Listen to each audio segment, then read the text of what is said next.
अस्सलाम वालेकुम स्टूडेंट्स, उम्मीद करती हूँ आप सब बिल्कुल खैरियत से होंगे।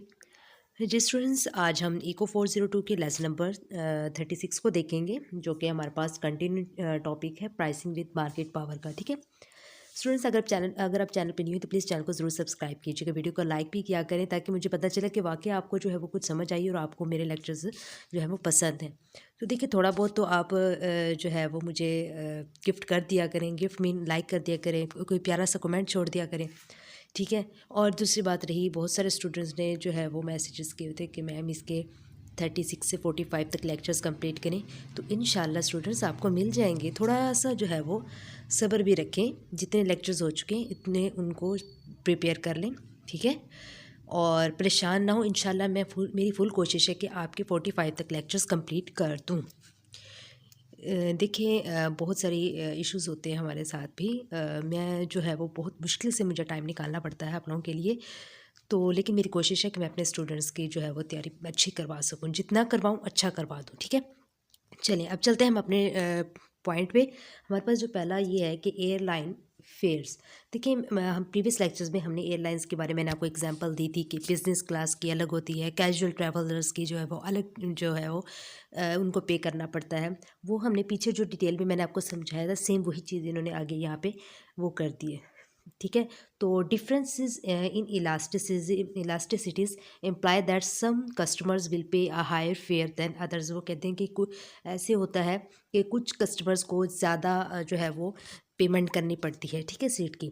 तो business travellers have few choices होती है बिजनेस ट्रैवलर्स के पास, और and their demand is less elastic होती है। जो बिजनेस ट्रैवलर्स है उसकी इलास्टिक जो है वो लेस होती है। ठीक है, और मतलब कि जो उसकी डिमांड होती है, सॉरी, डिमांड जो है वो बिजनेस ट्रैवलर्स की लेस इलास्टिक होती है। और जो कैजुअल ट्रैवलर्स होते हैं उनकी चॉइसेस जो है वो ज़्यादा थी, वो जो चॉइसेस होती हैं एंड और आर मोर प्राइसेस सेंसिटिव। उनकी जो प्राइसेस होती हैं वो सेंसिटिव होती हैं, यानी कि जैसे कि स्टूडेंट्स की अलग होती है, आपको पता है। ठीक है, बिजनेस ट्रैवलर्स वाले की अलग होती है, और वैसे जो एक आम इंसान जाता है उसकी अलग होती है। तो ये इस तरह होती है। स्टूडेंट्स, आपकी वजह से जो है वो मैं बाहर बैठ के सर्दी में ये रिकॉर्ड कर रही हूँ, क्योंकि फैमिली होती है तो जो है वो रिकॉर्ड नहीं कर पा रही। तो आप यकीन कीजिएगा मेरे जो है वो हाथ पाँव काँप रहे हैं। चलें, इसके बाद जो है वो स्टूडेंट्स यहाँ पे आ जाएं, elasticities of demand for air traveller. तो यहाँ पे हमारे पास देखें इलास्टिसिटी की प्राइस और इनकम है, फर्स्ट क्लास वालों की, इकोनॉमी प्लस वालों की और इकोनॉमी। अब देखें, इसकी जो प्राइस है -0.3 है, -0.4, -0.9 इकोनॉमी वालों की। फिर फर्स्ट क्लास वालों की इनकम देखा जाए तो 1.2 है, इकोनॉमी प्लस वालों की 1.2, इकोनॉमी वालों की जो है वो 1.8 आ जाती है। ये खैर ये चीज़ें कुछ याद करने वाली चीज़ें तो नहीं हैं। ठीक है, ये जस्ट उन्होंने थोड़ा सा बताया हुआ है, इलास्टिसिटीज़ ऑफ डिमांड एयर ट्रैवलर्स की। ठीक है, इसके बाद आप यहाँ पे आ जाएं, the airlines separate the market bye setting various restrictions on tickets.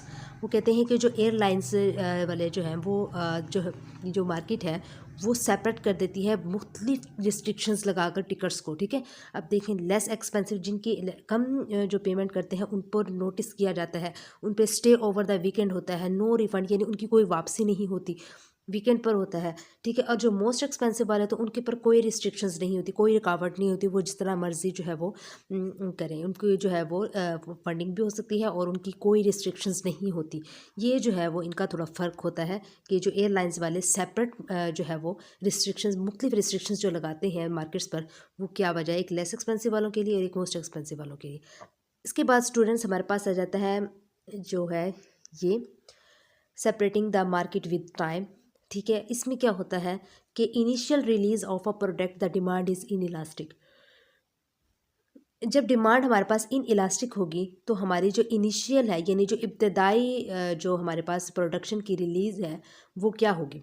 देखिए, हमारे पास जिसमें जैसे बुक आ जाता है, मूवी आ जाता है, कंप्यूटर आ जाता है, ये हमारे पास initial release of a product है। ठीक है, जिनकी डिमांड क्या होती है हमारे पास इन इलास्टिक होती है। Once this market has yielded maximum profit firms lower the price to appeal to a general market with a more elastic demand. वो कहते हैं एक जो है मार्केट जो है वो उसको जब प्रॉफिट ज़्यादा होता है तो उसकी जो फर्म्स है वो क्या करते हैं, जो फर्म्स जो है वो क्या करती है, प्राइसेस को लो कर देती है और to appeal to a general market, जो कि उन्होंने जनरल मार्केट को जो है वो भेजनी होती है with a more elastic demand की मदद से। ठीक है, तो खैर ये सिर्फ एक क्विज़ बन सकता है, अदरवाइज इसमें से कुछ भी नहीं है। इसमें जो लेक्चर, ये वाला लेक्चर है, इसमें से आपका कोई शॉर्ट या लॉन्ग नहीं आएगा, जस्ट आपका क्विजेज बन सकते हैं। पेपर बैक बुक्स आ गए, जैसे कि डॉलर मूवीज़ आ गए और डिस्काउंट्स कंप्यूटर्स आ गए।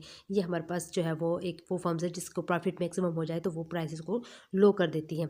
इसके बाद जो है वो स्टूडेंट्स उसके बाद स्टूडेंट्स हमारे पास आ जाता है peak load pricing. Demand for some products में पीक एट पर्टिकुलर टाइम्स।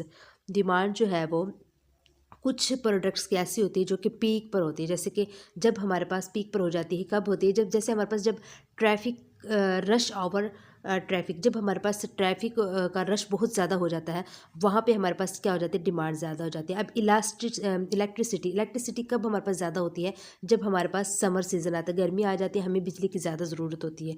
तो ठीक है, और उसके बाद जैसे रेस्टोरेंट्स और वीकेंड, जब वीकेंड आता है तो वीकेंड पर जो है वो रेस्टोरेंट्स में बहुत ज़्यादा जो है वो तादाद में लोग आते हैं। ठीक है, क्यों, क्योंकि वहाँ पे जो है वो वीकेंड होता है और लोग अपनी फैमिली को, अपने फ्रेंड्स को, अपने बीवी बच्चों को, या मतलब इसी तरह जो है वो सबको वीकेंड पर रेस्टोरेंट लेके जाते हैं लाजमी। तो ठीक है, तो ये जो है वो पीक लोड प्राइसिंग का मतलब ये होता है जब वो कुछ ऐसा पॉइंट जहाँ पर हमारे पास जो है वो उसकी प्रोडक्ट की डिमांड जो है वो ज़्यादा हो जाती है। ठीक है, तो जिस तरह रेस्टोरेंट्स में हमारे पास जो है वीकेंड पर बहुत ज़्यादा डिमांड्स हो जाती हैं, तो capacity restraints will also increase MC. वो कहते हैं कि जो कैपेसिटी रिस्ट्रेंट है वो उस वक्त एमसी जो है एमसी को इंक्रीज़ कर देगी, और increase MR and MC would indicate a higher price. जब हायर प्राइसेस होंगी तो हमारे पास एमआर और एमसी इंक्रीज़ हो जाएगा। उसके बाद जो है वो स्टूडेंट्स हमारे पास आ जाता है M R is not equal. M R जो है वो इक्वल नहीं होगी फॉर ईच अदर, एक दूसरे से, बिकॉज क्योंकि one market does not impact to the other market. जो एक मार्केट दूसरे मार्केट पर इम्पैक्ट नहीं करती, इसलिए एम आर जो है वो इसका इक्वल नहीं होगा आपस में। ठीक है, तो मतलब ये भी सारे इसमें से भी आपके ये क्विजेज बन रहे हैं। इसके बाद आ जाते हैं how to price a best selling novel. देखें, how to price a best selling novel में वो कहते हैं कि कैसे एक जो है वो कोई ऐसा नावल होता है जो बहुत ज़्यादा सेल हो रहा हो, जैसे कि बेस्ट नावल हम कह देते हैं, बहुत ज़्यादा सेल हो रहा हो, तो आप उसके बारे में क्या सोचेंगे, उसकी प्राइस कैसे होगी। How would you arrive at the price for the initial release of the hardbound edition of a book. वो कहते हैं आप कैसे जो है वो उसकी प्राइस का अंदाज़ा लगाएंगे, जो उसकी इनिशियल प्राइस है वो क्या होगी hardbound edition of a book के बाद। ठीक है, तो ये हमने इसका आंसर करना है। इसके बाद how long do you wait to release the paper book edition. वो कहते हैं कितना टाइम जो है वो रिलीज़ होने का लगता है एडिशन, पेपर बैक एडिशन का, तो और कितना उसको इंतज़ार करना पड़ता है। Could the popularity of the book impact your decision. और जो है वो क्या जो उसकी पॉपुलैरिटी है बुक की, वो आपके फैसले को, डिसीजन को जो है वो इम्पैक्ट करेगी, ये हमें बताना है। उसके बाद how do you determine the price for the paperback edition. वो कहते हैं कि आप कैसे इसकी प्राइस को वो जो है वो डिटरमाइन करेंगे कि मतलब कितनी हो सकती है। ठीक है, तो इन सब का आंसर जो है वो मैंने अलग से राइट किया हो। तो चलते हैं अपने सोल्यूशन की तरफ। जिस स्टूडेंट्स हमारे पास जो पहला क्वेश्चन था वो हार्ड बाउंड एडिशन प्राइसेस पर था। इसमें हमारे पास क्या, हमने देखने प्रोडक्शन कॉस्ट्स देखनी होती हैं, यानी कितनी उसकी जैसे जिल्द है, उसके कागजात, उसकी मटेरियल, उसकी क्वालिटी, क्वांटिटी, हर एवरीथिंग। ठीक है, उसके बाद मार्केट कंडीशंस देखनी होती है कि मार्केट में जो है वो इसकी क्या कंडीशंस है, क्या इसकी रेपुटेशंस है, कितने लोग इसको पसंद करते हैं, क्या इसके बारे में जो है वो कमिटमेंट हो रही है। इसके बाद हमने उसका कंपटीशन देखना है कि किस लेवल तक इसका कंपटीशन जा रहा है। टारगेट ऑडियंस देखनी है, ऑडियंस का रिएक्शन मतलब हमने देखना होता है। ऑथर्स रेपुटेशन देखनी होती है, ऑथर्स को देखना होता है कि इसकी क्या रेपुटेशन है मार्केट में, कितना इसको जो है वो जाना पहचाना जाता है। तो इस तरह सारी इन सब चीज़ों के होने के साथ ही जो है वो हम हार्ड बाउंड एडिशन प्राइस को जो है वो फाइंड कर सकते हैं। इसके बाद जो सेकंड हमारे पास क्वेश्चन था वो है पेपर बैक एडिशन रिलीज़। देखिए, the timing of the paper back release depend करती है सेवरल फैक्टर्स, कुछ मुख्तलिफ फैक्टर्स हैं जिन पर डिपेंड करती है हमारे पास paperback edition release. Like देख सकते हमारे पास 6 से 12 मंथ्स के बाद जो है वो हार्ड बाउंड एडिशन के बाद जो है वो हमारे पास डिपेंडिंग ऑन सेल्स परफॉर्मेंस। जब 6 से 12 मंथ में जो है वो हार्ड बाउंड एडिशंस की के बाद जो है वो डिपेंड करती है कि हमारे पास इसकी कितनी सेलिंग हुई, इसकी सेलिंग परफॉर्मेंस पे डिपेंड करती है, मार्केट डिमांड पे करते हैं कि मार्केट इसकी कितनी डिमांड है मार्केट में, और इसका कंपटीशन देखा जाता है। ठीक है, इसके बाद जो स्टूडेंट्स थर्ड पे क्वेश्चन आ जाता है हमारे पास, वो है कि पेपर बैक एडिशन प्राइस। वही चीज़ आ जाती है कि प्रोडक्शन कॉस्ट्स देखनी होती है, इसमें भी हमें मार्केट कंडीशंस देखनी होती है, कंपटीशन देखना होता है एंड टारगेट ऑडियंस देखना होता है। सेम वही चीज़ है जो फर्स्ट क्वेश्चन में हमने थोड़ा सा किया था, क्योंकि ये जो है वो इसका प्राइस को जांचना, कुछ मेन फैक्टर्स यही होते हैं कि हमारे पास हमने प्रोडक्शन कॉस्ट देख ली, मार्केट कंडीशंस देख ली, उसका कंपटीशन देख लिया, ऑथर्स को देख ली, उसकी जो रेपुटेशन वो क्या है, टारगेट ऑडियंस देख लिया हमने, ठीक है, सेलिंग परफॉर्मेंस देख ली, मार्केट डिमांड देख ली। ये सारी चीज़ें जो है वो हम उसका तभी उसको जज कर सकते हैं। तो ये थे आपके कुछ क्वेश्चंस के आंसर्स। तो ये आपने जो है वो अच्छे तरीके से याद कर लेने हैं। जिस स्टूडेंट्स आपने जो है वो सॉल्यूशंस देख ली होंगे, अब जो है वो हम आते हैं द टू पार्ट टैरिफ पर। अब टू पार्ट टैरिफ कैसे, मतलब the purchase of some products and services can be separated into two decision. वो कहते हैं कि कोई भी प्रोडक्ट हो या सर्विसेज हो, उनको दो हिस्सों में तकसीम कर दिया जाए तो वो टू पार्ट टैरिफ बन जाता है, ठीक है। तो and there part two prices, जैसे कि उसकी जो है दो प्राइसेस हो जाएंगे। जैसे देखिए आप अम्यूज़मेंट पार्क में जाते हैं, अम्यूजियम जो होता है अम्यूज़मेंट पार्क, उसमें आप जाते हैं, उसकी जो है वो इंटर होने की पेमेंट अलग होगी, और उसके अंदर आप जो जैसे कि आप राइडिंग करते हैं या फूड खाते हैं पार्क के अंदर, उसकी आपने पे अलग करनी होगी, ठीक है।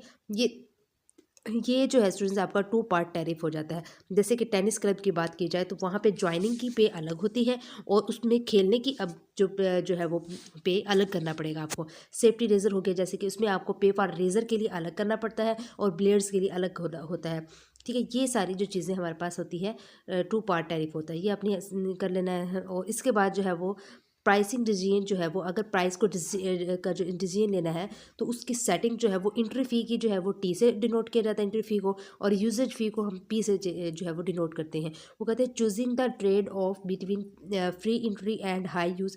जब वो कहते हैं कि चूज़ करना है ट्रेड ऑफ को, इन दो के दरमियान में होगा। अगर एंट्री आपकी फ्री है तो आपका प्राइसेस यूज़ प्राइसेस जो है वो क्या होगी, हाई होगी। मतलब हाई, जब ये हाई होगी तो आपकी एंट्री फ्री हो जाएगी। और अगर आपके पास एंट्री हाई है तो इस और यूज़ जो है वो उसका क्या होगा, ज़ीरो प्राइसेस होगा, ठीक है। ये आपने क्विज़ के हवाले से करना होगा जी स्टूडेंट्स। उसके बाद आपके पास आ जाता है two part tariff with a single consumer. देखिए एक, जैसे मैं आपको एग्जाम्पल देती हूँ, तो जैसे कि इलेक्ट्रिसिटी है, ठीक है। हम इलेक्ट्रिसिटी की बात करें कि उसकी जो है, हम कहते हैं कि सपोज़ कर लेते हैं कि अगर हमारे पास एक यूनिट की प्राइस जो कीमत है पर यूनिट प्राइस, वो हमारे पास 6 रुपीज़ है। अगर हम जो है वो यूज़ करते हैं 150 यूनिट्स मंथ में, तो हमने क्या करना होगा, 150 को जो है वो 6 से मल्टीप्लाई करवा देंगे, तो हमारे पास जो आंसर आएगा तो वो और हमारे पास जो है वो उसको हमने ऐड कर देना है 6 से, ठीक है। तो वो आपके पास क्या हो जाएगी, उसकी टोटल कॉस्ट हो जाएगी। तो ये जो है आपके पास एक सिंगल कंज्यूमर की है कि जो वो दो उसमें डिवाइड कर देता है। देखिए एक हमारे पास वेरिएबल कॉस्ट होता है, एक फिक्स्ड कॉस्ट होता है। जो फिक्स्ड है हमारे पास, जैसे कि पर यूनिट की प्राइस जो कीमत है पर यूनिट वो कितनी है, वो हमारे पास फिक्स्ड होती है। वेरिएबल कॉस्ट वो होती है जो हमने जितने यूनिट्स यूज़ करने होते हैं उसको हमने 6 से मल्टीप्लाई करवाना होता है। अब ये ज़रूरी नहीं है कि हमारे जो एक मंथ में 150 हमने यूनिट्स यूज़ किए तो दूसरे मंथ में भी 150 होंगे, उससे ऊपर हो सकते हैं या कम हो सकते हैं। तो ये इसलिए हमारे पास ये क्या होता है, वेरिएबल कॉस्ट्स हो जाता है, ठीक है। इसके बाद जो है वो आप आ जाते हैं यहाँ पे two part tariff with two consumers के लिए। जी स्टूडेंट्स, जैसे कि एक बिल्डिंग है, उसमें दो फैमिलीज़ रहती हैं। तो अगर आपका उसमें एक ही मीटर लगा होता है तो उसके यूनिट्स जो है वो सेपरेट किए जाते हैं कि फर्स्ट फैमिली ने कितने यूनिट्स यूज़ किए हैं, सेकंड ने कितने, ताकि उनके हिसाब से उनको बिल पे करना पड़े। तो ये जो है वो हमारे पास टू कंज्यूमर्स के साथ जो है वो टू पार्ट टैरिफ हो जाता है, ठीक है। तो इसके बाद जो है वो स्टूडेंट्स आ जाते हैं यहाँ पे the two part tariff with many different consumers के साथ क्या होगा। तो देखिए ज़्यादा कंज्यूमर्स होंगे मुख्तलिफ तरह के, तो उसके साथ जो है वो टू पार्ट टैरिफ का मुवाजना करना है। तो देखिए no exact way to determine P and T must consider the trade off between the entry fee जो है वो हमारे पास टी है और यूजेज फ़ी आपके पास पी है। तो इसका जो है वो कोई एग्जैक्ट वे नहीं है पी और टी का, ठीक है। तो वो कहते हैं कि अगर लो एंट्री फ़ी की बात की जाए तो वहाँ पे हमारे पास सेल्स क्या होंगी, हाई होंगी, एंड उसका प्रॉफिट जो है वो क्या हो जाएगा, फॉल हो जाएगा, और विद लो प्राइसेस के साथ, एंड मोर इन ट्रेंड्स हो जाएगा, ठीक है, मोर इन ट्रेंड्स। इसके बाद जो है वो आप आ जाते हैं यहाँ पे टू फाइंड ऑप्टिमम कम्बिनेशंस पे बात की जाए तो choose several combinations of P T, choose the combination that maximize profit हो जाएगा। ये अच्छा खैर याद करने की चीज़ नहीं है, ये जस्ट उन्होंने वैसे ही जो है वो आपको बताया हुआ है। यहाँ पे देख सकते हैं आपके पास ये आ जाता है प्रॉफिट एंड टी। यहाँ पे जो है वो हमारे पास ये टोटल में आ जाता है, देखिए, ये हमारे पास सपोज़ कर लेते हैं, ये हमारे पास एंट्री फ़ी है, ठीक है? ये इतनी एंट्री फ़ी हुई है। ये हमारे पास सेल्स बताई हुई है। अब इन दोनों को ऐड करेंगे तो हमारे पास क्या आ जाएगा, इसका टोटल प्रॉफ़िट आ जाएगा, ठीक है? तो ये इन्होंने यहाँ पे भी किया हुआ, आप इसको देख सकते हैं। Total profit is the sum of the profit from the entry fee and profit from the sales. जितनी एंट्री फ़ीस है, जितनी सेल्स है, उन दोनों के सम को जो है वो टोटल प्रॉफ़िट कहते हैं, और जो कि डिपेंड करती है हमारे पास, वो टी पे डिपेंड करती है, ठीक है? यानी एंट्री फ़ी पे डिपेंड करती है। इसके बाद जो है वो रूल्स ऑफ थंब आ जाएँ। इसको हमने बहुत डिटेल में जो है वो प्रीवियस लेक्चर में इसको रीड किया है। सो यहाँ पे जैसे इसका थोड़ा-सा बताया हुआ है कि सिमिलर डिमांड जो होती है, ज चूज़ पी को क्लोज़ करेगी, और MC and MC sorry choose P close to MC, जो प्राइस है वो क्लोज़ करेगी एमसी को, और टी को जो है वो हाई कर देगी, इसकी सिमिलर डिमांड। और अगर डिसिमिलर डिमांड होगी तो वहाँ पे चूज़ करेगी ये पी, हाई, ये जो पी है उसको हाई कर देगी, और टी जो है वो लो कर देगी, यानी दोनों ये जो है वो अपोजिट हो जाएंगे एक दूसरे से। उसके बाद two part tariff with a twist आ जाता है। तो यहाँ पे वही चीज़ आ जाती है कि एंट्री प्राइस जो है वो यहाँ पे हमारे पास टी है, यानी एंट्री फ़ी या एंट्री प्राइस से कई बात होती है। और entitles the buy to a certain number of free units, देखिए रेजर्स विद सेवरल बेयर्स, ठीक है? और amusements park with some tokens, कुछ टोकन्स जो है उसके साथ फ्री होंगे, और ऑनलाइन विद फ्री टाइम, ठीक है? ये चीज़ जो है वो आपके two part type with twist है। इसमें सारे आपके क्विज़ेस बनते हैं स्टूडेंट्स, और आई होप सो आपको लेक्चर की कुछ समझ आ गई होगी, और कमेंट में ज़रूर बताइएगा अगर कोई कन्फ्यूजन हो। Thank you so much and अल्लाह हाफिज़।